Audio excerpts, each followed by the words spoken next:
organización que me dio esta posibilidad, que le dio esta posibilidad a mi país de poder estar acá presente hoy. Espero cumplir, aunque sea un poco, con las expectativas de todo el público y desde ya que atenta a las consultas que tengan luego o que quieran tener en el transcurso de la exposición. De todos modos, tengamos en cuenta que al ser un panel tenemos corto tiempo cada uno. En mi caso, como bien leerán, si bien soy psicóloga, soy especializada en psicología forense y criminal. También, en realidad, mi carrera se basa en 30 años de Policía Federal Argentina. Me retiré con el grado de comisario hace 3 meses, y tengo 30 años de experiencia. Sí, un poco joven, ¿no?, para haberme retirado hace 30 años.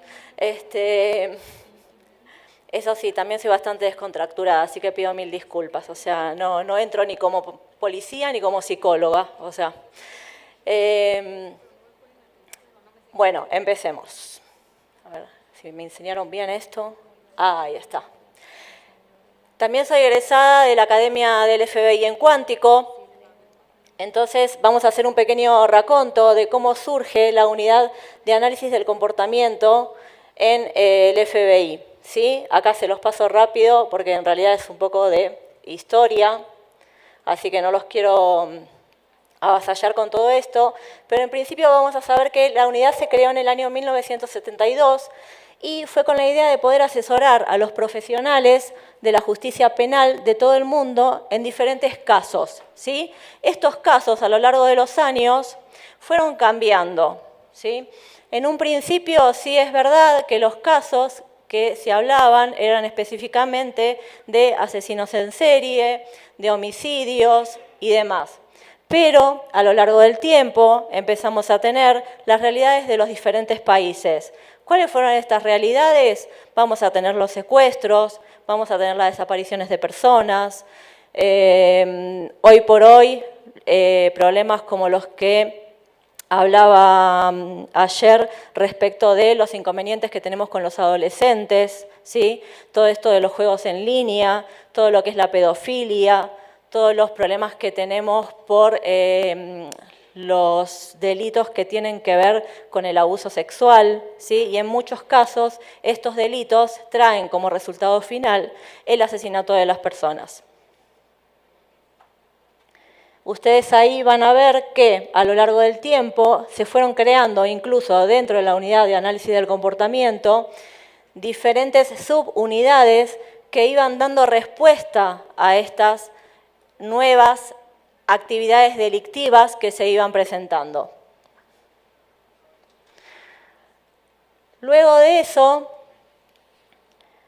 lo que ellos sí hicieron fue establecer diferentes pasos que se iban siguiendo. Entonces, por un lado, ¿qué es lo que decimos los investigadores? En mi caso me pasó tener que trabajar como investigadora en un caso, ¿sí? Yo trabajé bastante tiempo en terrorismo, de hecho me retiré trabajando en terrorismo. Fui oficial subalterna en el área de terrorismo, es decir, investigué los casos y años después me tocó ser jefe del área de terrorismo en el cual tenía que darle las indicaciones a mis oficiales subalternos de cómo poder llevar adelante la investigación. Y ahí es donde uno se da cuenta que en realidad la perfilación criminal, que hoy por hoy está tan en boga en diferentes países, sobre todo en los países de Latinoamérica y de Sudamérica, como que va de la mano, digamos, de los psicólogos, realmente estamos hablando de lo que es la investigación criminal. ¿Esto qué significa? ¿Que el psicólogo no puede hablar de perfilación criminal? Sí, el psicólogo obviamente que puede hablar de perfilación criminal, ¿está bien?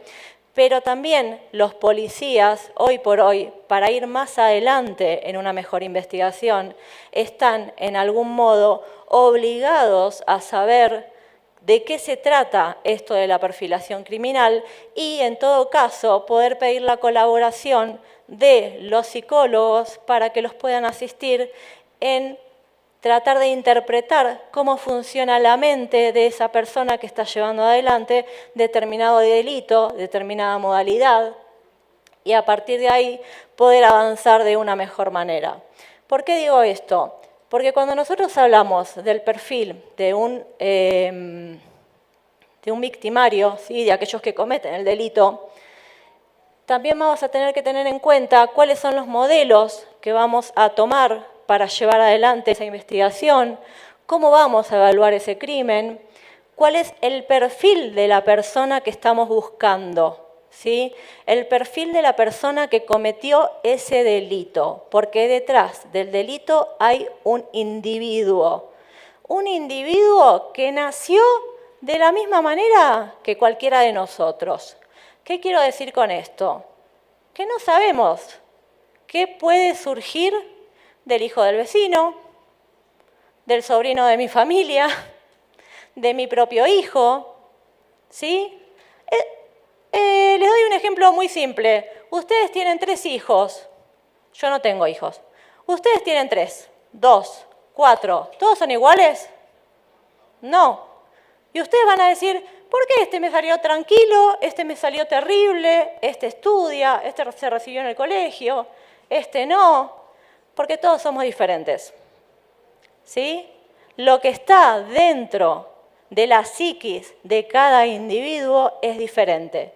Y eso es lo que pasa dentro de la psiquis de cada uno de los victimarios que nosotros vamos a investigar.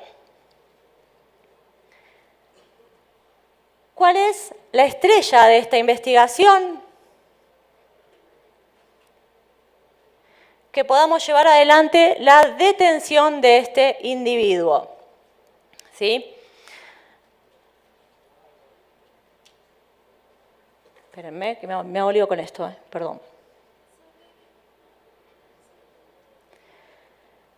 Entonces, en lo personal, pero es una opinión muy personal y muy poco académica, por así decirlo, confeccionar un perfil criminal es como armar un rompecabezas en el cual tanto las características de la víctima como las del victimario deben encajar, acorde a tiempo, lugar, personalidad y objetivo. Es decir, primero y principal tenemos que saber que no toda víctima es pasible de ser víctima. ¿Sí? Ustedes me van a decir, no, pero pará, Erika, si yo no tengo la culpa de que me hayan abusado sexualmente, ¿sí?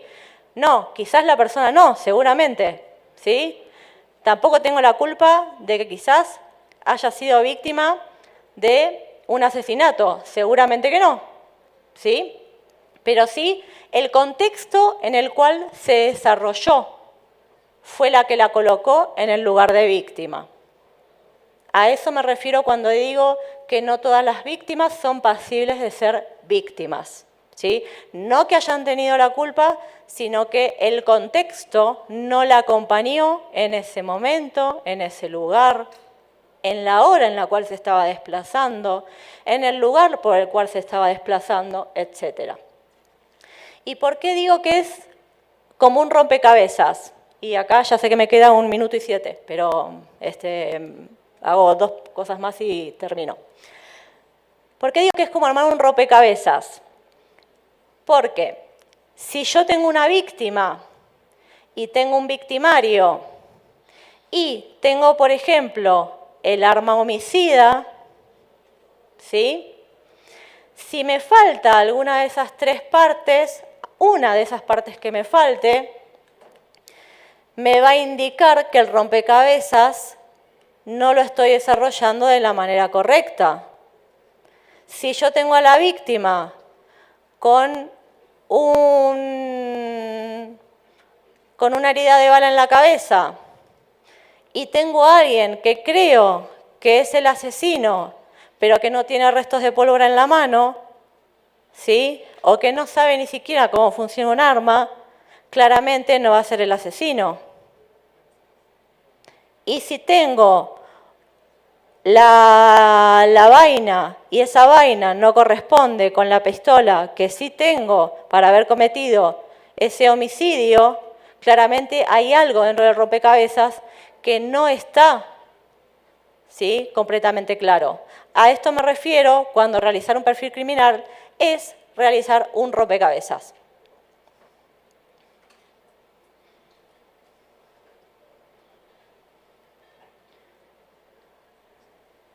Si me pasan la siguiente, que no puedo. La próxima, ¿puede ser?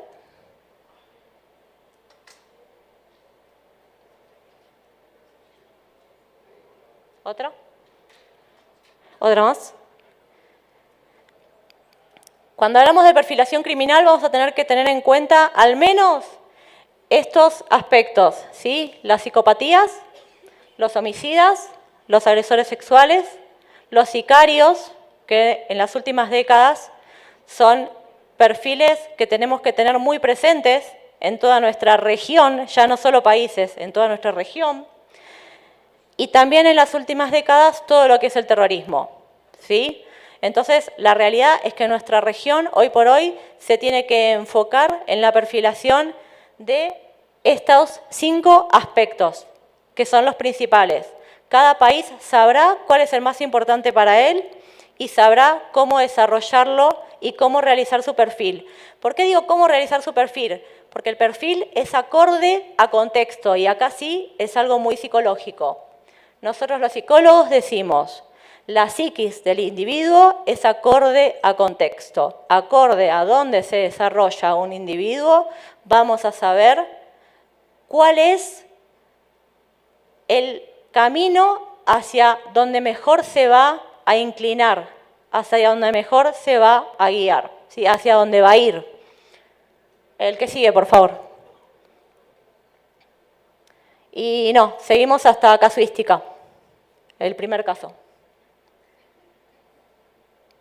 ¿Más? Así ya termino.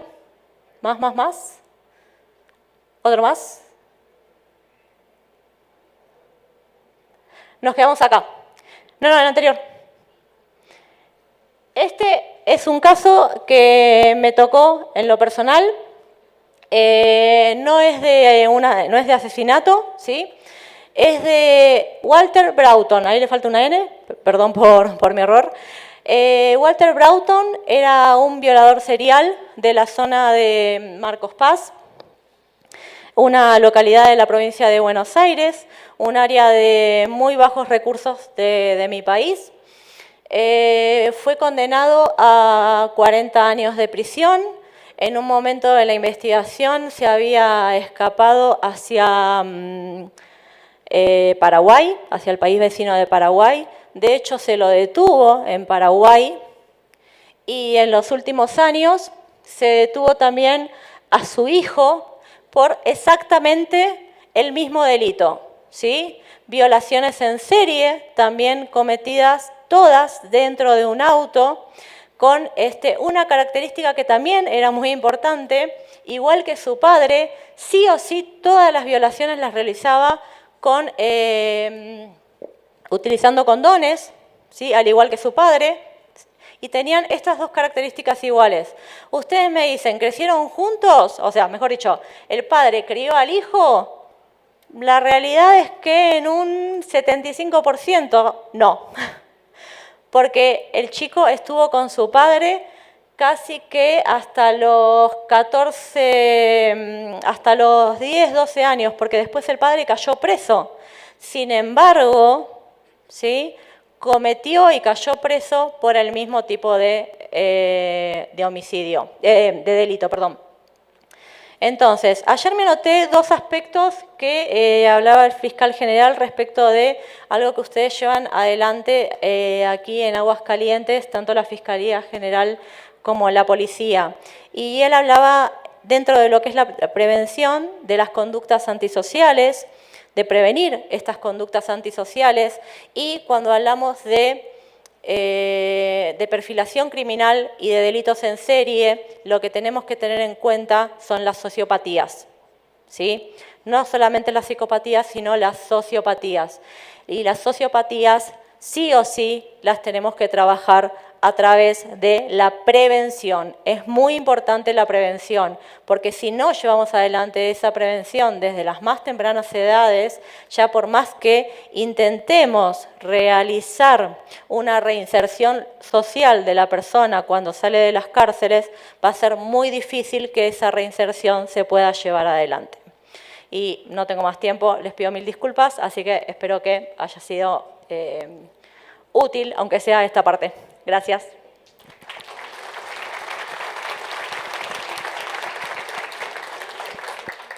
Hace uso de la voz el coronel Norman Andrés Gómez Linares, agregado de la Policía de Colombia en México.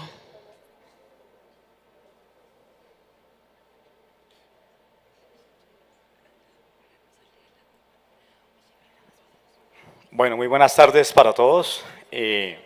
Soy el coronel Norman Andrés Gómez Linares, agregado de la Policía de Colombia ante este hermoso país de México. Llevo aquí 8 días, apenas espero acompañarlos por el lapso de un año aquí. En nombre de mi general William Rincón, nuestro director general, un cordial saludo, sabe, de esta actividad tan importante que está adelantando aquí en Aguascalientes. Para mí es un honor poder estar aquí el día de hoy compartiendo unas experiencias muy importantes. No soy psicólogo, soy administrador policial, administrador de empresas. He hecho cursos en Estados Unidos, piloto de Black Hawk, cursos de adiestramiento en el trabajo, hice un curso con España también en la Policía de Toledo, Policía de Proximidad hace unos años. Entonces, hay muchas cosas en común que se han tratado acá, que vamos a ser muy puntuales pues, por el tema del tiempo. Quisiéramos que se hablar más, pero yo sé que hasta ahora el tiempo, la hora, después de esa pausa, de ese almuerzo, pues sí quisiera que primero que todos nos pongamos, salgamos de la rutina un poquito, coloquémonos de pie por favor un momento todos para estirarnos un poco y qué bueno que por favor saluden al que está al lado suyo, saluden a quien está a su lado derecho, a su lado izquierdo. A veces llegamos a sitios donde ni saludamos, entonces por favor saludemos, si ya se conocen, vuélvanse a saludar. Buenas tardes, buenos días, buenas noches. Y eso hace falta porque eso es lo que con nuestros policías a veces no hacemos, saludarlos. Ya nos podemos sentar para no pasarnos aquí el tiempo, podemos ya tomar asiento, pero es una pausa activa muy importante para realizar en todo escenario, porque muchas veces no sabemos ni quién está al lado nuestro, ¿sí? Entonces, ya pues sin más preámbulo, no, como les decía, no soy psicólogo, conozco, como lo decía Erika, debemos ser policías multifacéticos, conocer de todo hoy en día.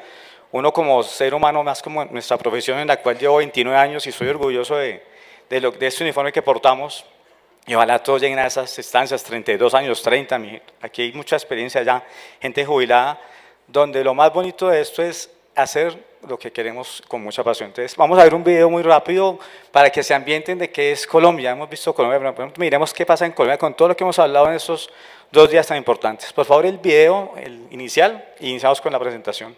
Gracias. Lo que va corrido este año, alrededor de 400 personas han denunciado haber sido víctimas de robos, estafas y hasta extorsiones en Colombia. Más o menos la mitad de los casos son en Bogotá, la misma proporción es a extranjeros y un 70% es a hombres, según las autoridades. De acuerdo con el teniente coronel Adrián Vega Hernández, jefe del Centro Cibernético Policial de Colombia, para quien la principal razón de estos delitos es la falta de conocimiento de las consecuencias y el caso omiso del peligro que pueden ofrecer los programas informáticos de encuentros entre personas. Buena parte tiene que ver con la falta de educación y de evaluación del riesgo, lo que significa generar encuentros con personas desconocidas. Lamentablemente son aplicaciones que a nivel mundial han cogido una fuerza de popularidad y de uso. Estas aplicaciones como una forma novedosa de cómo abordar sus víctimas que tal vez antes lo hacían simplemente en un bar, ahora lo están haciendo a través de estas aplicaciones para poder robar datos personales, obtener datos inclusive muy íntimos, contenidos y videos que posteriormente pueden ser utilizados para generar extorsión. CAI Virtual, Policía Nacional. Eso es algo de todo lo que va corrido este año, alrededor de 400 personas han denunciado. Gracias, es algo de lo que hemos hablado todos estos días, no es ajeno en Colombia. Ahorita nos pasó aquí precisamente con un archivo, no sabemos las redes de dónde vienen todos esos archivos, ¿no?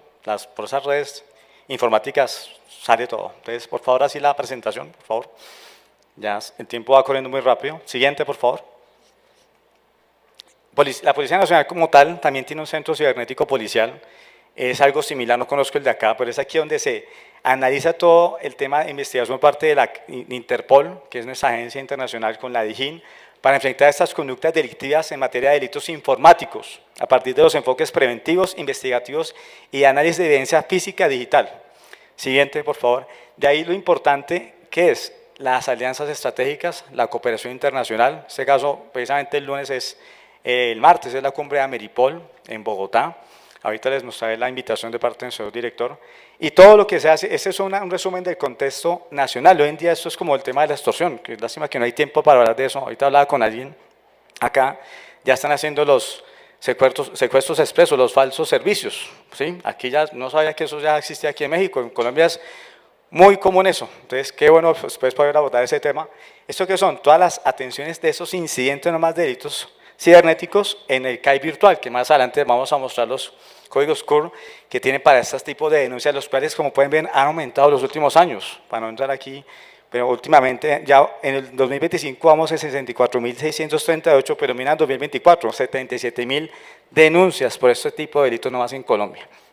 Y lo dijo alguien lo dijo en alguna presentación, y saliéndonos del tema de perfiles criminales, y el tema de el perfilamiento lo da cada uno de nosotros como policía, es el que conoce. Nosotros somos educadores, administradores, psicólogos, padres de familia, tíos, consejeros, de todo. ¿Sí? Entonces ese perfilamiento desde que llega alguien a un país ajeno, como me pasó el día que llegué aquí al aeropuerto de México, la gente de una vez lo va perfilando. ¿Por qué trae tantas maletas? ¿Sabe? Es que vengo por un año. Claro, la gente o trae una sola maleta, hace perfil. Desde ahí ya saben, si señor va a traer, qué trae oro, qué trae euros, se está lavando activos, qué sé yo, droga y demás. Todo ese perfil lo da cada uno de nosotros en cualquier área, en cualquier centro o en cualquier grado. Entonces, eso sí, para tenerlo muy en cuenta. Tenemos 6 ciudades en Colombia con la mayor afectación. Ustedes escuchan Bogotá, claro, es la capital, pero es México, la capital aquí ustedes es 4 veces Bogotá, por lo que yo acabo de ver. Allá hay 19.200 denuncias. Vieron ahí denuncias de extranjeros. Desafortunadamente, mucha población extranjera cae. Pronto no sé si alguno dice que no le pase a uno, y si no le ha pasado, cuidarse. Hablábamos esta mañana con alguien, cuando asistimos a otros países, no conocemos en dónde estamos. Orientarse, preguntar, así como decía, saludar. Eso era una campaña en la policía hace años, saludar, escuchar y actuar. Ahorita ya hay otras campañas, pero uno a veces no saluda. Y lo dijo alguien ahí en la presentación. Qué bueno, y pasaba en Colombia donde yo estaba trabajando. Yo vengo a trabajar del Meta, una región bastante álgida, es la media Colombia, los llanos orientales, mucha droga, mucho tema de terrorismo, artefactos explosivos y demás. Pero la gente le decía a uno, coronel, la gente ya se baja de la moto y saluda. El policía no saluda, pero si uno es jefe, de comandante, no saluda a sus policías, pues de ahí para allá yo creo que ellos no lo van a hacer en la calle. Entonces, sin salirnos de aquí, los principales incidentes, ¿cuáles son? Estafa por compras y ventas de internet, lo que hacemos todos los días.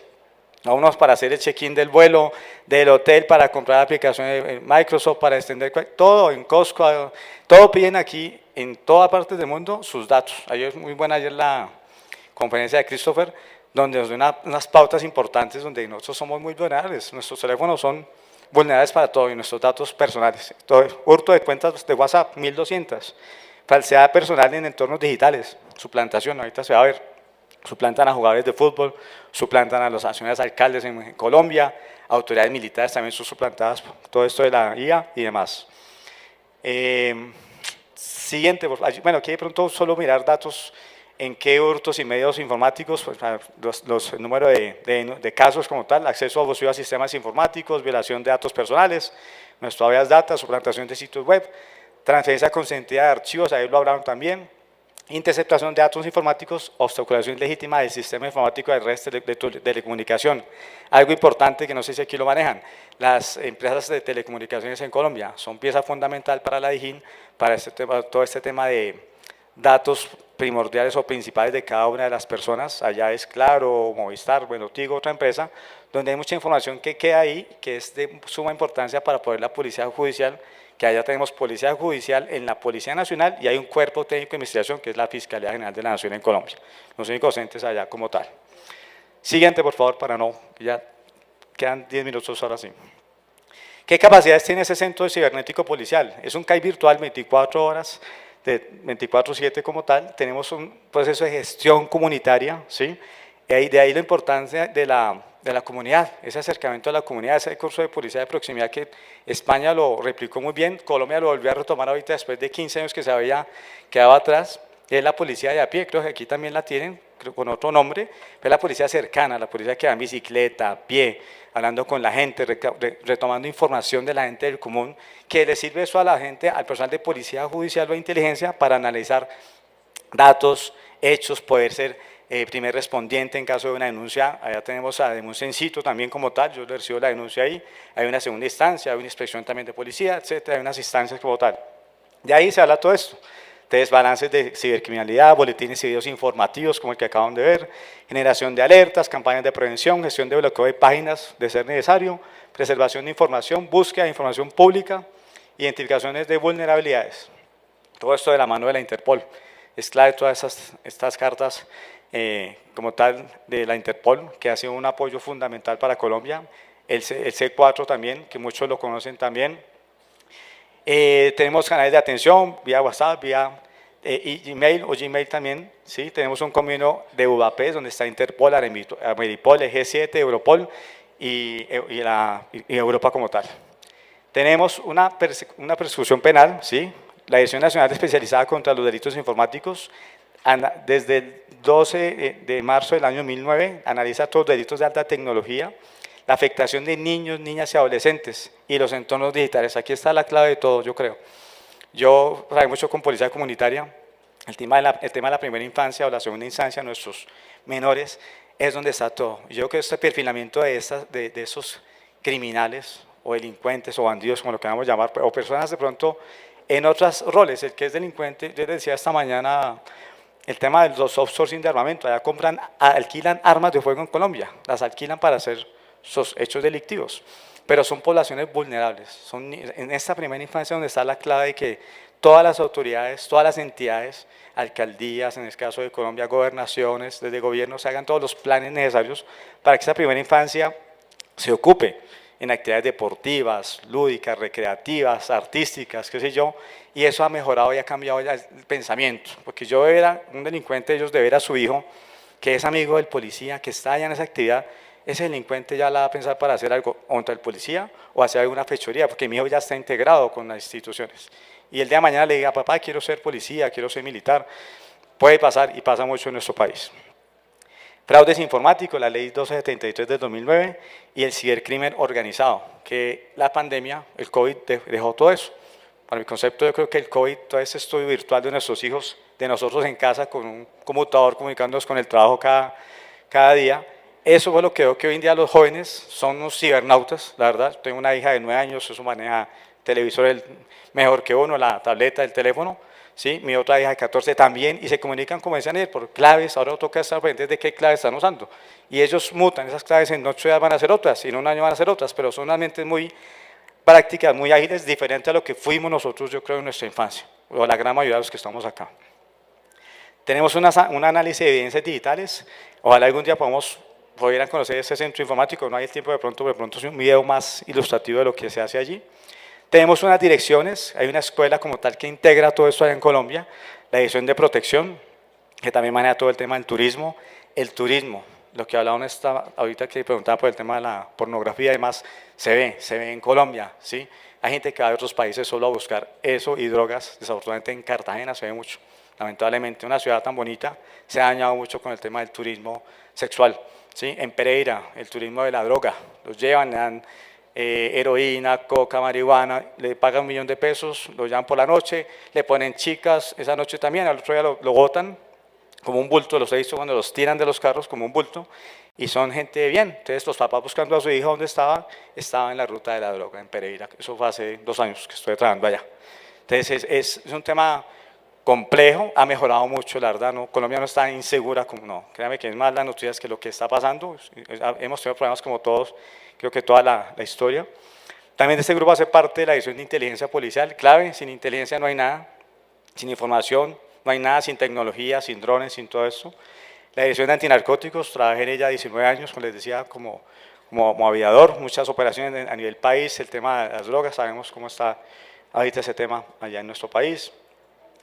Tenemos unas coordinaciones nacionales, desde el Ministerio de Defensa, de Telecomunicaciones, bueno, la Fiscalía General, Coljuegos, lo hablábamos ahorita con el tema del alcohol adulterado, de las armas de fuego, lo que hacían, lo que nos acaban de exponer. La gente está muriendo más, de pronto se están enfermando más por el alcohol adulterado, alcohol barato que ven en la calle y dicen, no, este licor tan barato, resulta que es adulterado, ¿sí? Por las armas de fuego, el tema de las armas de fuego, claro, hay mucha arma de fuego ya hechiza, allá en Colombia, armas de pinball, armas de estas de balines que llamamos allá, y se han creado una letalidad que también llegan a matar, se ha comprobado. Entonces es un tema complejo, el control de las armas de fuego, el tema de los juegos, las casas de chance, de azar, los casinos, todo ese tema que ya lo trataron aquí también, en donde lavan o blanquean mucho dinero. Siguiente, por favor. Creo que ya me quedan dos y ya me queda muy poquito tiempo. Esta estrategia contra el cibercrimen, denominada CIP-C2, su finalidad es fijar directrices para garantizar el desarrollo y la sostenibilidad de la estrategia contra el cibercrimen, con el fin de prevenir, atender e investigar los fenómenos delictivos en un enfoque preventivo.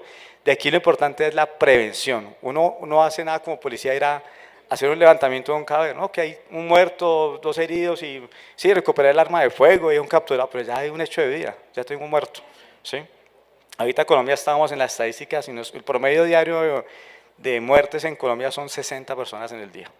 Un domingo pueden ser 70, es harto. Hay ciudades que tienen 0 homicidios, hay otras que tienen 8. Bogotá puede tener 8, un fin de semana, un viernes, 10, ¿sí? Entonces, y muchas de esas y los atracos se están haciendo con armas traumáticas.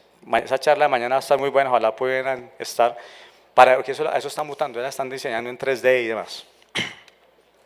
La problemática, el incremento de usuarios de Internet, ahí está, cada vez tenemos más usuarios, más planes, ahorita con el mundial, pues televisores, Internet y demás. El nivel desconcentrado que hay investigaciones al cibercrimen, las capacidades desarticuladas, a veces no estar alineado. Ahí estamos muy sincronizados con nuestro Ejército Nacional, con nuestra Armada Nacional, nuestra Fuerza Aérea, y este tema de la cooperación internacional. Es importante, es clave, estas alianzas, tener amigos en otros países, buenos amigos como todos ustedes, para intercambiar esa información. Es clave. Si hay alguna duda, llamar, va a chequear con Colombia, va a preguntar con México, con Salvador, con Chile, con cualquier país que tengamos. La Embajada Americana nos apoya bastante. Y las direcciones que las acaba de mencionar ustedes como tal. Tenemos una burbuja institucional, sectorial, se las acaba de mencionar también, esto prácticamente es nuevo, es lo que está alineado, y le apunta al plan estratégico institucional de la Policía Nacional, ubicado o desplegado inicialmente en estas ciudades. Ustedes ven en la media Colombia, Bogotá, Barranquilla, Cali, Medellín y Bucaramanga, las capitales más importantes. La región de la que yo vengo es el puntico de la mitad hacia abajo. Esa es la media de Colombia, son la región más grande de ese país, que limita con nuestro hermoso país de Brasil y de Perú. Siguiente, creo que ya, esta es la última, ya de pronto que les decía, es el portafolio de servicios del CAI virtual, los códigos QR que hay como tal, que diseñamos para estar desplegados en todo nuestro país. ¿Qué servicios presta? Una asesoría especializada a los ciudadanos en atención a esos delitos informáticos, generación de alertas a través de canales de atención y redes, que se gestiona allí solicitudes de bloqueo de páginas y perfiles asociadas a conductas delictivas, gestión de análisis de datos, de malware o diferentes archivos malignos, y ese punto de contacto con el Comité de Budapest de la G7 y la Interpol. El tiempo es muy corto, la verdad quisiéramos pues extendernos mucho más. Yo diría que el tiempo aquí es oro. Decirles que de parte de Colombia pues cuentan con unos servidores. Aquí estamos con mi comisario Sanabria. Cualquier tema de comunicación, de dudas que ustedes tengan de pronto, pero la importancia aquí es llevarnos el chip de que todo está en la prevención, todo está en nuestros niños, que es el futuro de todo, del mundo. Ahí está el futuro, en la educación, lo que se les brinda a estos muchachos y aquí a los jóvenes estudiantes. Muchas gracias. Muchas gracias, coronel. Continuamos con el doctor Aurelio Coronado Mares, catedrático de la Universidad de la Policía y Ciencias de la Seguridad. Muchas gracias, muchas gracias. Lo que quiero presentarles el día de hoy, relacionados con la perfilación criminal, tiene que ver con un texto que publicamos recientemente, por allá del 2022. Luego en el 2023 se publicó este texto que se llama Perfilación Criminal, Criminal Profiling, la 5ª edición, y otro que se llama Victimología Forense, Forensic Victimology, en donde lo que hacemos es hacer una propuesta de cómo se puede hacer una perfilación criminal desde el contexto latinoamericano. Y surge como de 2 grandes experiencias que hemos tenido y que, bueno, algo que creo que es pertinente para situarlo. Yo soy egresado de la Universidad Autónoma de Aguascalientes, de acá de esta ciudad, y de este estado, y también pues mucho del trabajo que realicé, sobre todo en la primera parte de la carrera, tiene que ver con llevar periciales aquí. Me ha tocado hacer, por ejemplo, evaluaciones en investigaciones de feminicidios, en donde hemos hecho elementos de reconstrucción criminal y perfilación criminal. Yo en aquel momento me acuerdo cuando entramos el primer reporte, había como esta discusión si era el primer reporte que se había hecho en México de perfilación criminal, pero esto no es así. De hecho, se han hecho bastantes esfuerzos. Uno recientemente se quiso meter un peritaje de perfilación en un caso famoso en Ciudad de México, creo que fue el caso de, no sé, uno de esos nombres que les ponen al el caníbal o una cosa así, y que el juez se lo echó para atrás y que le dijo, oye, pero pues es que me estás vendiendo aquí un psicoanálisis de una persona tratando de meternos a su cabeza y no necesariamente está ligada con la evidencia, como hemos estado hablando. Entonces, ¿cómo se puede hacer realmente una perfilación criminal que sirva como para tres cosas? Una perfilación criminal que sirva para organizar la investigación, que es como una de las cosas que se suele hacer en un primer momento, es decir, qué líneas hay y qué evidencia tenemos que buscar para poder corroborar o descartar hipótesis. Dos, para poder hacer una reconstrucción del crimen, porque algo que les voy a presentar tiene que ver con que la perfilación no es un proceso de inicio. En la tele llegan los del FBI, que ya por cierto, por ahí anda mi compa del FBI, pues ya no tienen esa unidad. Esa unidad, esto es importante, ¿han visto Criminal Minds? Sí, claro, todos vemos Criminal Minds, no mientan. Criminal Minds está financiado por el FBI. Entonces un poco es como relaciones públicas, ¿no? La idea de que existe esta unidad, que van y que llegan a la escena y que le dicen a los policías locales, quítate de mi escena, ¿no? Y entran a la escena y les dicen, no, va por aquí, va por allá. Es algo que funciona mucho a nivel de ficción, pero en la vida real, pues no, los FBI andan pues en el rollo federal, ¿no? Andan viendo crímenes federales de corrupción, de crimen organizado, de terrorismo, ¿no? La idea de que van y ayudan a policías locales es algo que efectivamente sucedió en los años 80, donde iban y les daban cursos de capacitación y pues hasta ahí. Pero lo que se volvió bien interesante es que se volvió una ficción tan potente que muchas unidades en Latinoamérica trataban de replicar esta ficción que estaba en la televisión. Y cuando ya va uno a la vida real, pues no funciona así. Entonces un poco lo que les quiero presentar es, a partir de la experiencia que hemos tenido, de las publicaciones, pero sobre todo de los casos, más adelante vamos a tener un taller donde vamos a hablar más bien de casos, ¿qué podemos decir de una perfilación criminal latinoamericana? Que se basa en los estándares de la Corte Interamericana, que se basa en casos probados y que sirva como evidencia, que es lo más importante. No como para decirle a alguien, se me hace que fue él, sino para ir a juicio un perito y que lo presente. Leamos más adelante. Lo primero, tenemos una tendencia a hablar de la mente del criminal, que es como, pues es que se oye chido, ¿no? Criminal mind, la mente del criminal, pero lo que tenemos que entender es que la mente no es una experiencia subjetiva interna, es un territorio. ¿Qué es un territorio? La mente son los intercambios, nuestro idioma, nuestro lenguaje, nuestras experiencias, dónde vivimos, dónde fuimos criados. Todo lo que vive a nuestro alrededor es la mente. La psicología clásica, viejísima, pensaba que el tema era meterse a la cabeza de alguien, pero en el sistema judicial no se van a poder meter a la cabeza de nadie y en la vida real tampoco. Pues eso obviamente no podemos llevar como evidencia, se me hace que esta persona estaba pensándole por acá, sino más bien tenemos que pensar qué contexto construía la mente de esta persona. Entonces, en lugar de estar pensando en la mente criminal, hay que estar pensando en el hecho violento como un hecho histórico. Es decir, participan individuos, pero participa el vecino que no dijo nada, trabajo social que hizo un reporte y que dijo a lo mejor no es para tanto y luego sí pasa. Todos participamos. Quien educa en las primarias y a lo mejor pasa por normal ciertos tipos de violencia, los influencers ahorita que andan muy obsesionados con el tema de traer una nueva masculinidad a los jóvenes y regresar estos valores tradicionales de ser hombre de verdad y todo ese rollo que los señores de mi edad que están aquí, muchos de nosotros, se supone que ya habíamos superado y ahora uno ve los chamacos y están como regresando a eso. Dices, oye, tanto trabajo que me costó como medio superar este rollo y ahora veo chamacos de 15, de 20, 21, que siguen, que se están radicalizando a partir de estos supuestos valores de una masculinidad estoica. Eso también afecta obviamente la violencia. Estamos hablando de elementos que tienen que tomarse en cuenta para hacer una perfilación criminal. Analiza el sentido construido bajo presión.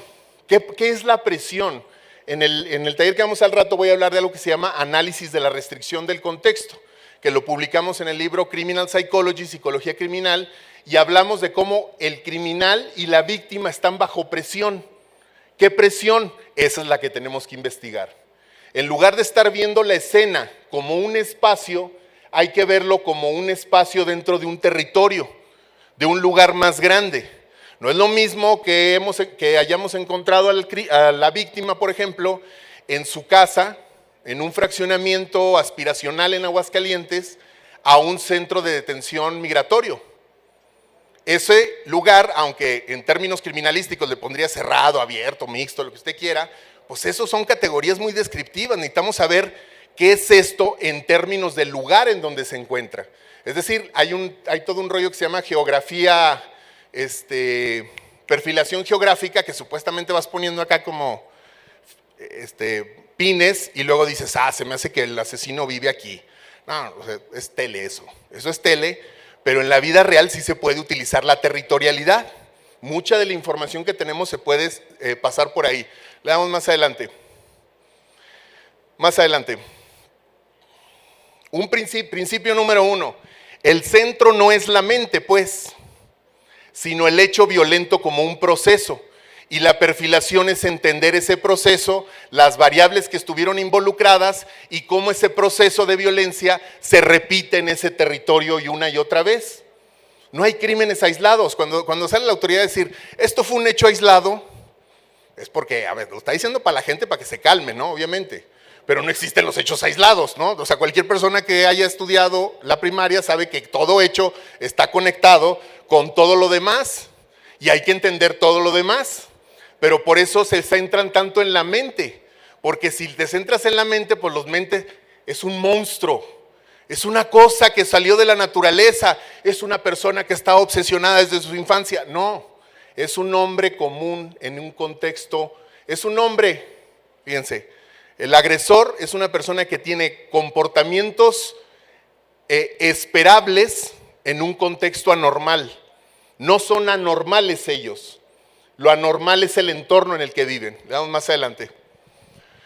Principio número 2, la motivación criminal es sentido construido, lo que les decía. No solo es perversión. Los perfiladores luego traen su rollo como de, si de chiquito le hicieron esto. Si usted ve Criminal Minds, ¿sí o no? El 80% de los capítulos de Criminal Minds es que los vistieron de algo de niños, ¿no? Como que dices, oye, como que si los visten de cierta forma o les pegan con un gancho, ya quedas traumado para toda la vida y te vuelves asesino en serie. O sea, habría más mujeres asesinas en serie, ¿no? Imagínate cuánta violencia y maltrato viven las mujeres y por qué no salen a hacer como tanto de eso. Pero siempre es porque es un rollo misógino. El agresor serial, como lo venden, como una especie de persona sofisticada, ¿no? Miren, ¿saben por qué nos gusta a los perfiladores tanto decir que los asesinos son bien inteligentes? Porque si yo lo atrapo, ¿qué onda? ¿Quién es más inteligente? Y por eso el perfilador trae ese trip. Es un trip de ego, es un trip de fantasía. Veamos más adelante. Principio número 3, la elección de víctimas sigue un patrón interseccional. Ahorita explico qué es la interseccionalidad. No es una cosa oculta. Está escogiendo, decían Ted Bundy. Ted Bundy escogía a mujeres como su exnovia. Pues más bien las mujeres como su exnovia eran las mujeres vulnerables de ese contexto, ¿no? Yo me acuerdo cuando yo era niño que empezaron a salir, yo soy de Nogales de la Frontera, y me acuerdo cuando empezaron a surgir el famoso caso de las muertas de Juárez, y te ponían las fotos de las mujeres que eran víctimas de muertas de Juárez, y entonces salía una persona haciendo perfilación y decía, es que todas se parecen, todas son igualitas, todas tienen el copete así. Pues sí, todas mis amigas tenían el copete así. Era la época de Selena. Y entonces yo sí las veía porque yo estaba chamaco y yo las veía diferentes. Yo decía, no se parecen entre sí. ¿Qué tenían en común? Que vivían en Juárez. ¿Qué tenían en común? Que eran jóvenes. ¿Qué tenían en común? Que eran personas vulnerables que habían sido atraídas con el Tratado de Libre Comercio para ponerlas en la pura frontera. ¿Y qué tenían en común? Un entorno en donde las mujeres se les dieron mejores condiciones, pero los hombres siguieron iguales. Y entonces una forma de recuperar ese poder simbólico, si quieres, porque ni lo tienen, es a partir de la violencia. Pero la idea de que entonces la mente del asesino está como esa cara y la está obsesionada, es una cosa sencilla que nos quita la estructura. Vamos más adelante. Principio número 4, no hay normales y monstruos. Hay sujetos atravesados por el trauma y la neurodivergencia. Es importante que nos demos cuenta que el gran horror de la ciencia psicológica, policial, es la idea de los buenos contra los malos. La idea de los buenos contra los malos, pues es otra vez, está buena para la gente, para calmarla, ¿no? Los malos son ellos, los buenos somos nosotros. Es lo que te decían tus papás. Pero en la ciencia y en la vida real tenemos que saber que vivimos en un mundo más complejo que eso. Que hay policías que tienen toda la vocación del mundo. Que hay agresores que están ahí completa y absolutamente por cuestiones de reclutamiento forzado, por ejemplo. ¿Por qué no decimos eso?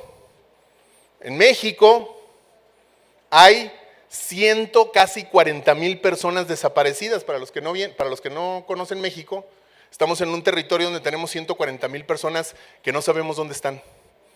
Pero espérese, tenemos 70,000 cuerpos que sí sabemos dónde están, pero no sabemos quiénes son. Entonces, le hago un diagnóstico rápido. ¿No será que algunos de los que no sabemos quiénes son serán esos que no sabemos dónde están?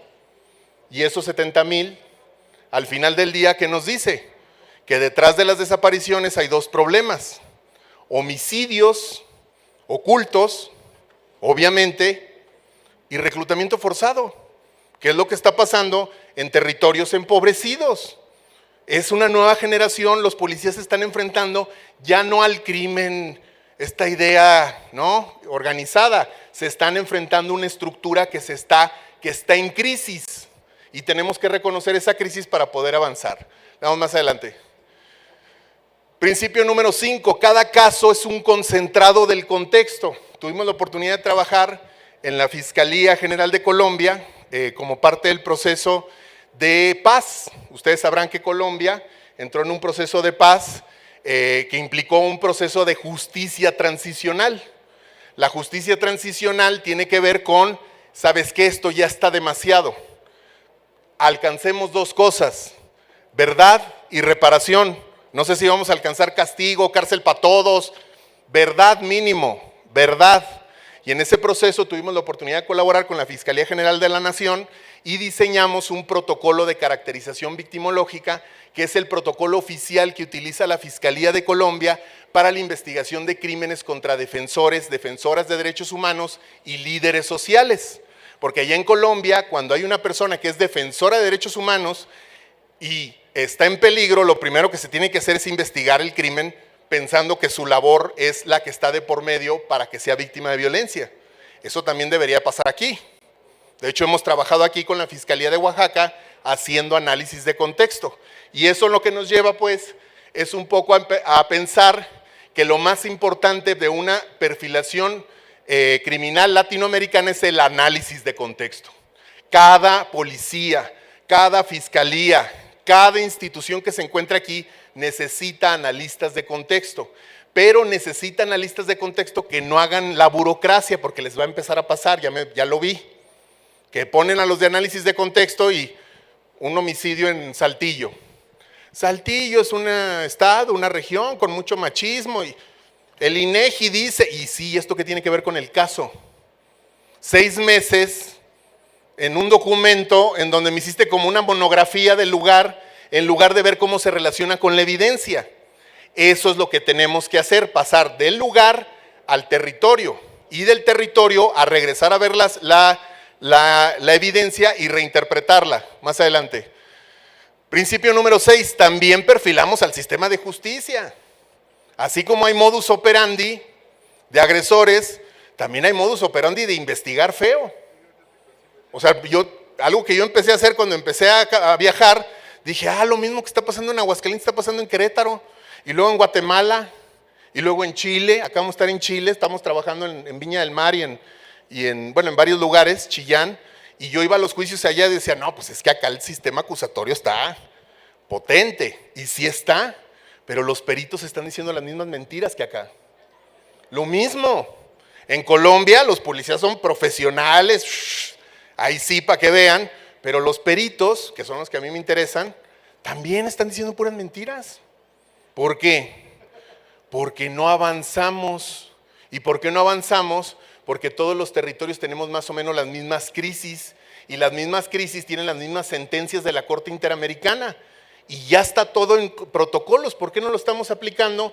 Porque este tipo de espacios académicos tienen que avanzar para la transformación, no nomás para decir, estamos de acuerdo, lo estamos haciendo bien, sino también hablar de manera honesta y decir, oye, acá esto nos está fallando, y empezar a hacer un cambio. Esto implica que cuando investigamos un caso bien, también podemos ver por qué hay ciertos errores, cómo evitarlos y cómo mejorarlos. Justicia transformadora se llama. Le damos más adelante. Principio número 7, trabajamos con hipótesis refutables y razonamiento trazable. La perfilación criminal tiene que ser evidencia científica y debida diligencia, que sea legal el proceso. No podemos estar sacando los famosos confesiones. Aquí vivimos buen rato de pura confesión, ¿eh? Aquí en México, no sé, en su territorio, encontraban a la gente y al otro día ya había dicho qué pasó. Y yo siempre decía, mira que esta gente es como que se arrepintió, ¿no? Pues obviamente no. ¿Qué es lo que tenemos que hacer? Avanzar. ¿Pero dónde pasa eso? ¿Dónde pasa que confiesan siempre? En CSI. ¿Se han fijado que en CSI siempre al final como que lo confrontan al asesino con, pues aquí está tu huella? Y es tu huella genética porque un gemelo, algo así para meterle más acá, ¿no? Y luego dice, pues sí, yo la maté. Y el abogado le dice, no, cállate. No, y el otro, no, ya quiero decir. Y bueno, ándale, confiesa, y lo meten a la cárcel. Eso se llama confesión. Y luego también, ¿sabes dónde pasa? Las detenciones arbitrarias en Criminal Minds. Si se fijan, siempre lo cachan adentro de la casa con una persona así. No la mates. ¿Por qué? Porque así se resuelve más rápido el capítulo. Pero ustedes saben que en la vida real nos vamos a llevar mucho más tiempo. No es tan bonito como en las series. Vamos más adelante. Principio número 8, son 10 nada más, ya voy a acabar. Asesinos seriales y tiradores masivos sin mito y espectáculo. Lo que atrae mucho del tema de perfilación es el tema de serial killers y de los mass shooters. Hemos escrito últimamente al respecto. Yo he trabajado, por ejemplo, de agresores seriales en Estados Unidos.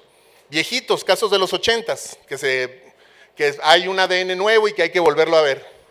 ¿Y qué es lo que estás viendo? Que detrás de los asesinos en serie están problemas estructurales de racismo, por ejemplo, que a muchas personas lo agarraban y le cargaban los crímenes de los últimos 3 meses, y así se resolvía la violencia en la ciudad, y se inventaban asesinos en serie para poder generar esto, como en Juárez. Y los mass shooters, ahí viene todo el tema que les decía de la radicalización por masculinidad, se viene fuerte eso. Está pasando en México, con navajas, con cuchillos, pero también con armas de fuego. Más adelante. Principio 9, el resultado no solo es un retrato, son insumos para la política pública. Esta es la fantasía. La fantasía es que si investigamos bien un caso podamos prevenir el que sigue. Pero ¿cómo investigando el caso desde una perspectiva individual, o de que hay una enfermedad en el cerebro de las personas, o de que las víctimas están en un riesgo ahí inconsciente, cómo vamos a hacer políticas públicas de eso? Tenemos que pensar que el agresor es el resultado de una estructura y que las víctimas son vulnerables por otras estructuras históricas. Si usted quiere meterse a la mente del criminal, pues, nada más vea cómo tratan a las mujeres en el lugar donde están. El criminal no se está inventando algo diferente. El criminal está haciendo lo que se le permite en ese entorno. Recuerde que para que haya un crimen se requieren 3 cosas. El agresor, La víctima e impunidad. Sin impunidad no se dan. Somos parte de. Y la última, el fin último es una verdad situada para justicia, para reparación y para memoria. Estamos sobresaturados de crímenes, de violencia. Se ha vuelto esto burocrático. Y todos y todas las que estamos aquí, yo me imagino que entraron a esto por una cuestión de intentar hacer algo, ¿no? A lo mejor al principio no, pero ya cuando te pones el uniforme o ya cuando estás viendo una víctima dices, oye, me toca. ¿Y qué nos toca a esta generación, pienso yo? Verdad. No sé si cárcel, pero sí verdad. Hay un criterio que tiene la Fiscalía de Colombia que se me hace bien interesante. El esclarecimiento, dicen. El esclarecimiento es saber qué pasó, no generar una detención.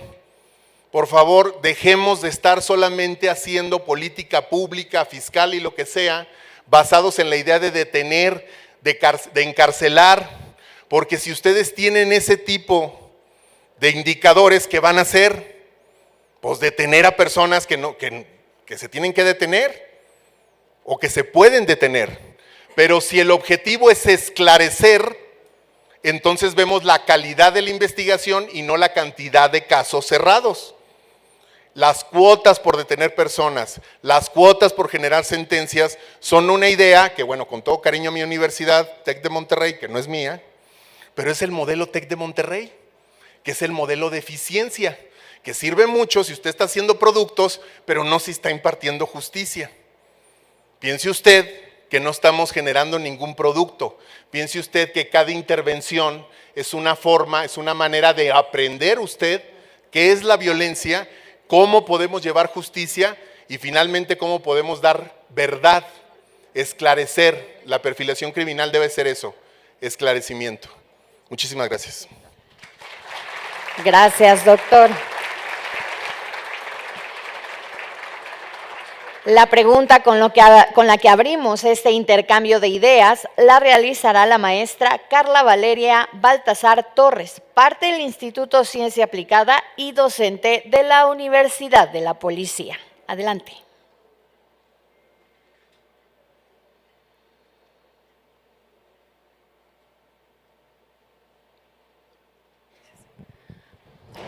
Buenas tardes, estimado auditorio.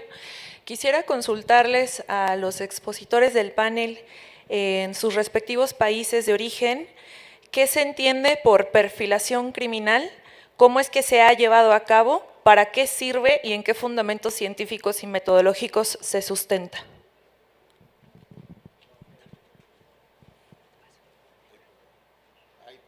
Gracias.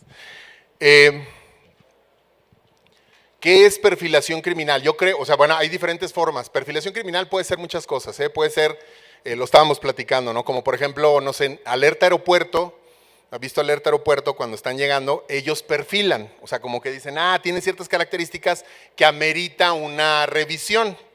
Nosotros escribimos, de hecho, un libro que se llama, un capítulo del libro que se llama Perfilación Racial, que habla de cómo este tipo de técnicas, pues a veces abusan. Bueno, a veces, no a veces, muchas veces. ¿No? Se detiene a ciertas personas con ciertas características, pero perfilación criminal también puede ser una forma de ayudar y acompañar a unidades de investigación, a fiscales, para que vaya reduciendo la cantidad de sospechosos. De la forma en la que yo hablo de perfilación criminal es una evaluación científica basada en investigación criminal, criminología forense y psicología forense, que sirva como peritaje para ir a un juicio y presentar la evidencia. Eso es lo que yo entiendo, ese es el qué. El cómo es a partir de seguir varias características que son muy importantes. Una, que se base en hipótesis comprobables, contrastables. Dos, que esas hipótesis sean para ese caso y no para cualquier otro. No estoy viendo si esta persona es un tipo de asesino u otro tipo de asesino. Para mí no existen tipos de asesino. Para mí existe este caso. Y este caso es retrospectivo e histórico. Entonces la perfilación criminal se hace después de documentar la escena, de interpretar la evidencia forense y de contextualizar los actores que están dentro del caso. Es decir, la documentación de la escena, el análisis de la escena, la reconstrucción criminal, la perfilación y la vinculación de casos. Tú no puedes vincular casos hasta que no pases por todo ese proceso. ¿Para qué la hacemos? La hacemos precisamente para cumplir con estándares interamericanos que tienen que ver con cómo se deben de investigar crímenes contra poblaciones especialmente vulnerables. Por ejemplo, si son feminicidios, hay una obligatoriedad de incluir el contexto. Si son, por ejemplo, crímenes relacionados con crímenes de Estado, hay una obligatoriedad de investigar a todas las personas que han estado participando. Si es un caso que involucra niños y niñas, por ejemplo, en cuestiones de trata, hay una obligatoriedad de encontrar cuál es la cadena de mando más arriba para desmontar organizaciones criminales. Si es una persona defensora de derechos humanos, tenemos que necesariamente generar protección y poder ayudar a que se llegue a las amenazas contra esa persona defensora. Y finalmente, ¿en qué se sustenta? Bueno, pues se sustenta en casos. Yo creo que se tiene que sustentar en lo que ha resultado de casos paradigmáticos, en el conocimiento científico actual de la psicología criminal, que lo que está diciendo la psicología criminal actualmente es, no son enfermedades mentales lo que usted ve en las víctimas. Lo que usted está viendo en las víctimas son ajustes normales a un mundo anormal. No es cierto que las víctimas se detenga la violencia cuando van a poner la denuncia. Ahora se enfrentan a un sistema violento, indolente. Y ese trauma que usted está viendo, a lo mejor usted se lo está haciendo. Y entender eso ayuda mucho de cómo podemos replantear nuestras prácticas. Y para eso lo estamos haciendo.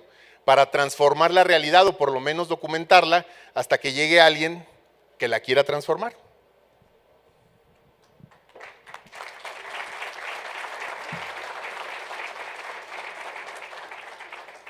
Bueno, en el caso de Argentina, como ya les decía, la perfilación criminal es un aspecto bastante nuevo, por lo que se lleva adelante específicamente desde lo que es la psicología. Por ende, si bien tenemos lo que es la psicología criminal, en lo personal considero que los psicólogos criminales tienen que estar muy abocados también a lo que es la investigación criminal, porque es allí donde se va a basar la perfilación criminal. Como muy bien lo explicó el profesor, tenemos que tener en cuenta la casuística. Ahora, ¿qué es lo que nos está pasando en Argentina? Por lo que yo veo, es que nos estamos abocando demasiado a lo que es los aspectos científicos puros de la psicología, lo cual no está mal, ¿sí? No está mal, pero sí no es adecuado cuando esos aspectos puros del saber científico psicológico lo queremos colocar en el informe pericial que vamos a enviar al juzgado para que en definitiva la persona finalmente pueda ser detenida.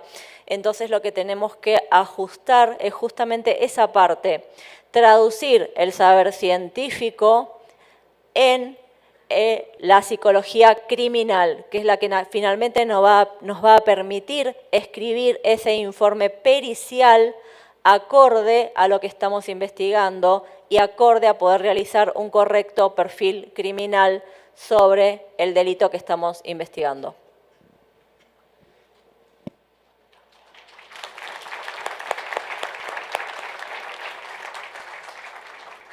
Bueno, me pareció muy bien lo que dice de la Fiscalía y lo que hablamos al inicio. Perfilamiento criminal pueden ser muchas cosas, ¿no?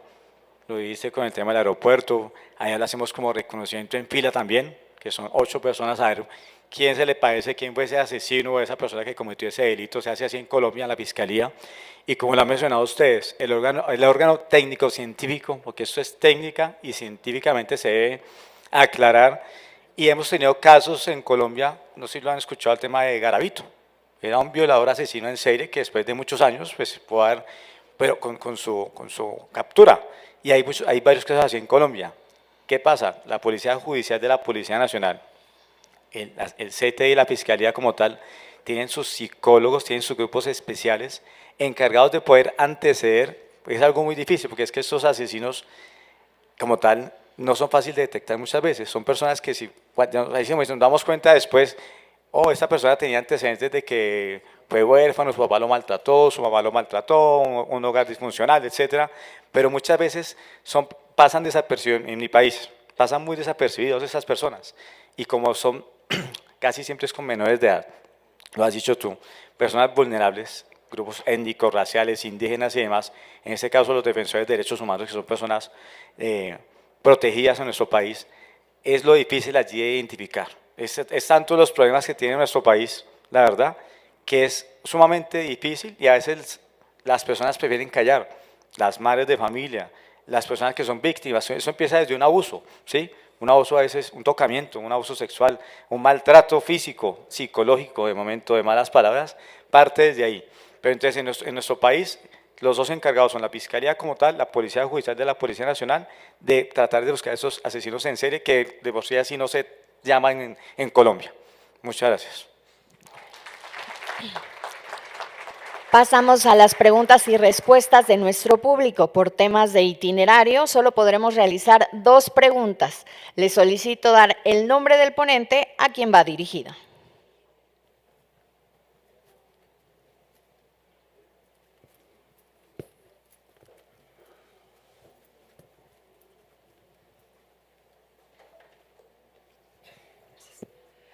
Gracias.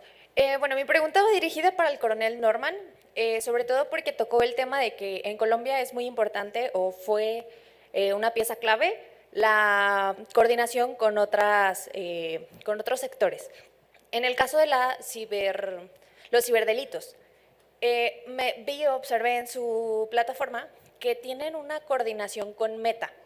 Yo en lo personal quisiera saber cómo ha sido esa colaboración, porque aquí en México ha sido muy difícil y muchas veces no dan respuesta a pesar de que se ha dado como las supuestas capacitaciones para la petición de estos datos. Para nosotros ha sido muy difícil y muchas veces es nula la colaboración. Entonces quisiera saber eso y cómo se puede entablar una conexión para actualmente aquí en México nos están pegando mucho las fintechs. Y la mayoría de ellas pues son provenientes de Colombia. Entonces, sí es algo que, por lo menos en mi sector, vengo de Zacatecas, sí es algo que está pegando mucho y que queremos llegar a una solución. Muchas gracias. Ok, bueno, de ahí lo importante, que ahí lo vimos y creo que en varias presentaciones, varias ponencias, lo que es la cooperación internacional. El caso de aquí nosotros, varios de los ponentes, esa cooperación como tal, nosotros somos el canal de comunicación directo en estos países. Actualmente Colombia cuenta con 27 agregadurías en todo el mundo. Tenemos, ahorita te pasamos el correo electrónico como tal que tenemos aquí en México, ¿sí? De Colombia y cualquier comunicación que ustedes requieran a nivel país, información, retroalimentación, capacitación, somos los canales directos, sabemos que a veces la información no llega tan oportunamente y ahí el tema de la comunicación. Y lo hablamos al inicio, aquí a veces ni nos comunicamos con quien está al lado y tenemos la información a la mano, pero cuando la requerimos no la encontramos. Pasa a veces, va a buscar un teléfono o algo y preciso cuando lo necesita no lo encuentra. Entonces, ahorita te paso el dato del correo de la agregaduría, si hay algún contacto directamente con la DIJÍN o la Interpol, te lo hago llegar, ¿vale? Muchas gracias. Siguiente pregunta. Hola, buenas tardes. Esta pregunta está dirigida específicamente para usted, doctor Aurelio, porque me interesa el contexto mexicano, no por otra cosa. Una de ellas está relacionada con si se tiene identificado algunas nociones de cómo está impactando actualmente en la perfilación criminal precisamente la violencia del Estado, la impunidad, las dinámicas estructurales de crimen organizado en situaciones específicas de violencia contra las mujeres, de violencia comunitaria. Quisiera saber primero eso.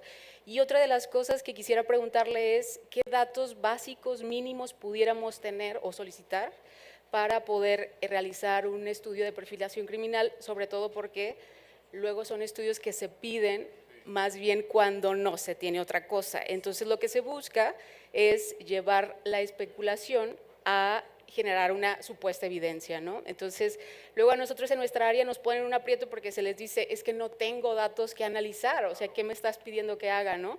Y no importa, por ejemplo, separar o parcializar eventos, ¿no? No me interesa que no tengas claro una dinámica de violencia, nada más háblame de esto en concreto como si se pudiera hacer, ¿no? O bueno, se hace, pero no sería lo que debiéramos hacer. Entonces, me interesan esas dos preguntas. Fíjate que cada vez más, cada que hacemos un reporte, lo llevamos como a eso, la relación entre la dinámica individual de violencia de género con los elementos estructurales. Un caso que recientemente tuvimos fue el de una mujer en Puebla que acaban de legislar, le llaman violencia digital, que la violencia digital está hecho precisamente para proteger a muchas mujeres de hombres que tienen datos sobre ellos íntimos y los publican y amenazan con eso.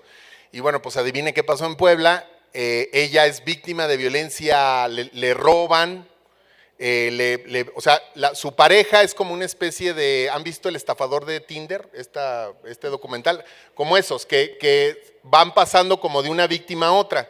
Y entonces en este caso en particular, ella es víctima de violencia, va y pone una denuncia ante la fiscalía no dice nada, no hace nada durante meses, me ha tocado verlo bastante en Oaxaca y cuestiones así, que es un poco el ejemplo que estoy usando, y luego después ella sale a redes sociales a decir, me violó, me robó, la fiscalía no hace nada, y luego entonces él la denuncia a ella de violencia digital. Y entonces la fiscalía ahora sí se pone acá con todas las pilas y se va en contra de ella. Y entonces lo que me tocó hacer un metadictamen, fíjate. A partir de un metadictamen, que es un dictamen en donde decía, sí, pobrecito, él está dañado de lo que le está pasando, yo eventualmente lo que hago es un análisis de contexto y ahí va la trampa. La trampa es ver y poner en el documento todo lo que no está viendo quien se supone que debería estarlo viendo. Y entonces de ahí salió que las farmacias que eran dueños de esta persona eran farmacias que no tenían permiso, todo esto en datos públicos, y que las estaba utilizando para tener control económico de ciertas cosas. Y también salió precisamente que el instituto que se supone que debió levantar, el Instituto de las Mujeres, estaba tomado por un grupo específico de personas que tenían un tema ahí laboral y eso, y estaban jugando con las estadísticas. Entonces, de un caso en particular, lo que uno hace, como a mí no me toca hacerlo, porque yo no soy de fiscalía, a mí lo que me toca es decir, es que debieron investigar esto, lo tienen aquí enfrente. ¿Por qué deciden ver esto y por qué deciden ignorar esto? Otros casos similares hemos tenido donde se ven cuestiones estructurales. Aquí en el estado vecino, cuando hacen detenciones arbitrarias en contra de personas indígenas, el otro día detuvieron a una persona otomí diciendo que era el líder de una banda de extorsionadores, cuando era una persona que estaba toda empobrecida, adelgazada, golpeada, etcétera, etcétera, y entonces la estaban presentando como el gran criminal. Y cuando tú revisas la historia de esa detención y ves el contexto, tú puedes empezar a hacer suposiciones acerca de cómo esto es un montaje. ¿Tengo que probar yo que es un montaje? No. Los que están investigando tienen que investigar y tienen que dejar los suficientes elementos para ver las diferentes hipótesis. Y ahí está la clave de la segunda respuesta. Toda investigación parte tanto de la documentación positiva como de la negativa, de lo que hay y de lo que no hay. Si no hay, esto es interesante. Y dice la Corte Interamericana, una investigación con debida diligencia se basa en darle sentido a lo que encaja y explicar lo que no. Lo que pasa es que las investigaciones sacan todo lo que no, y eso no es esclarecer. Entonces, finalmente, el análisis de contexto sirve para dos cosas. O lo haces al principio para guiar la investigación, no para decir si hay un delito, sino para decir si hubiera esto, tendrían que buscar esto, y si lo encuentran, entonces esto. O para darle sentido a una investigación más amplia que ya todos los investigadores están un poco perdidos, para que puedan volver a su evidencia y reinterpretarla. Eso de hecho lo pueden sacar del protocolo de caracterización que hicimos en Colombia. Entonces les hago llegar el protocolo, ya está diseñado, ya tiene todos los elementos, y pues ya sabes, nos conocemos cuando quieras. Ya te la sabes. Me hice doctora, sí. Muchas gracias. Les agradecemos a todas y todos su participación en este intercambio de experiencias. En este momento nuestros panelistas reciben un reconocimiento. Este será entregado por Javier Valenzuela Riquelme, jefe nacional de gestión estratégica de Chile, y el comisionado Nelson Sanabria Castelblanco, agregado de la Policía de Colombia en México. También entrega este reconocimiento la maestra Yunuen Martínez Lara, directora académica de la Universidad de la Policía y Ciencias de la Seguridad.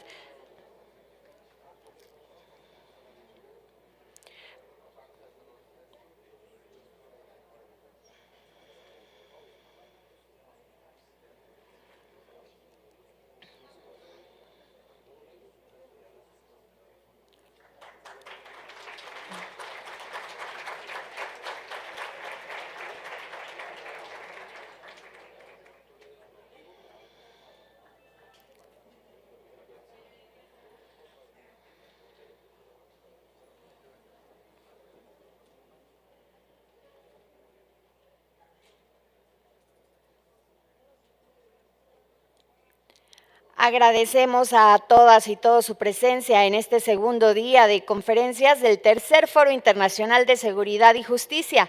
El día de mañana los esperamos en las instalaciones de la Universidad de la Policía para nuestro cierre. A los participantes de los distintos talleres los invitamos a salir del salón para seguir con nuestras actividades. Muy buenas tardes.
Its ways, it softly